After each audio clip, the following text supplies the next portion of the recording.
11 Oktober 2020, saya akan membacakan sebuah buku yang berjudul Eden Shore. Ini adalah sebuah buku karya Andrea Hirata. Saya akan membacakan di sini.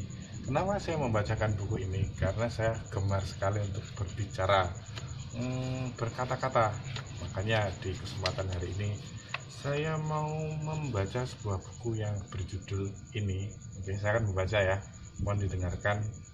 Mozaik kedua, Perserikatan Bangsa-Bangsa. Einstein kedua dalam hidupku yang mengenalku pada diriku sendiri adalah tokoh legendaris ini, Mak Birah, dukun beranak di kampung kami.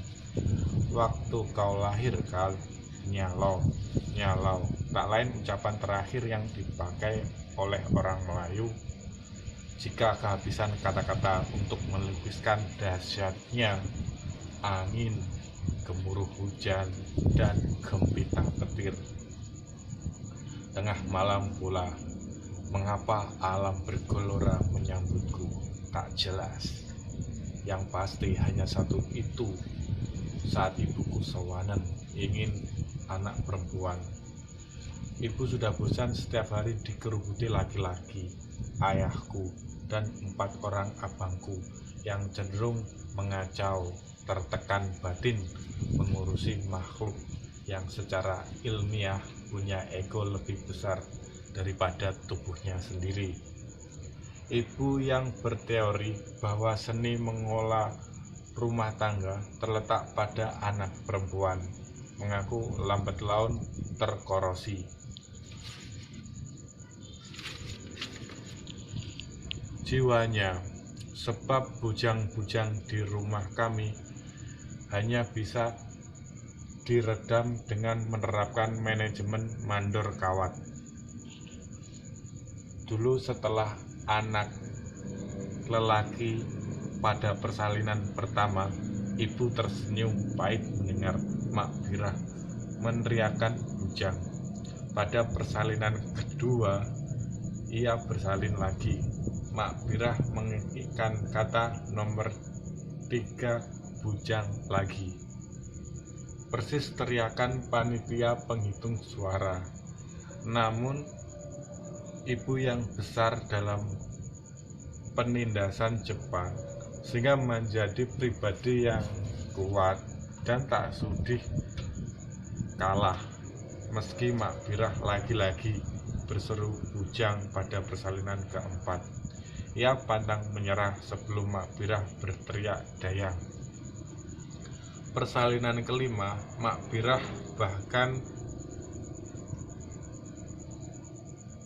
bahkan ibumu sudah menyiapkan nama anak perempuan. Namun nama itu adalah Nur Tantiana Wassalam. Nur adalah cahaya, Tantiana dari bahasa Melayu pedalaman, Tanti artinya ditunggu-tunggu, Wassalam ya wassalam secara harus. Nama itu berarti cahaya terakhir yang telah lama ditunggu-tunggu. Hari persalinan tiba. Mak Birah selalu menceritakan ini setiap aku mengantar tembakau untuknya. Ibumu perempuan yang keras pendiriannya.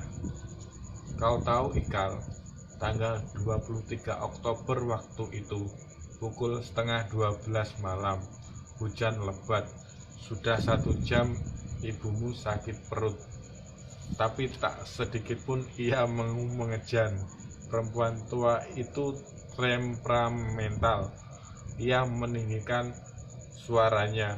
Kupaksa berkali-kali ia mengejan. Lawannya semua perintahku. Ibumu tersenggal-senggal, matanya melotot melihat jam Welker. Masya Allah, jam Welker aneh bukan? Tembakau yang tadi kuberikan tak dilinting Mak Birah, tetapi diremahnya menjadi bola kecil dan dibelesamkannya ke dalam gerahamnya. Artinya ia sedang serius. tak ada yang paham apa mau ibumu. Cerita semakin seru. Hampir pukul 12 malam ketubannya pecah. Ibumu mengap-ngap, tapi masih berkeras, tak mau mengejar. Matanya tak berkedip mengawasi jam welker. Bibimu tak dapat membujukmu agar mengejar. Keadaan sudah gawat. Kami cemas bukan buatan. Kuhardik ibumu. Nyi, mengapa kau pandangi terus jam welker itu? Kau mau melahirkan? Tidak. Ibumu tak peduli, sama sekali tak peduli. Dianggap hanya angin saja gertakku.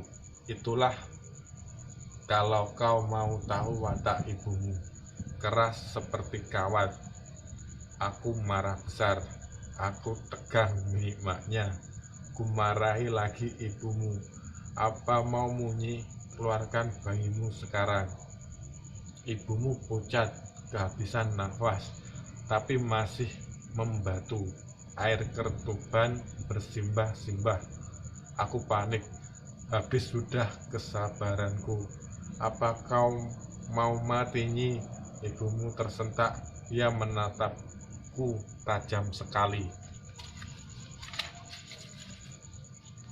Dan inilah bagian yang paling kusukai dari seluruh cerita ini.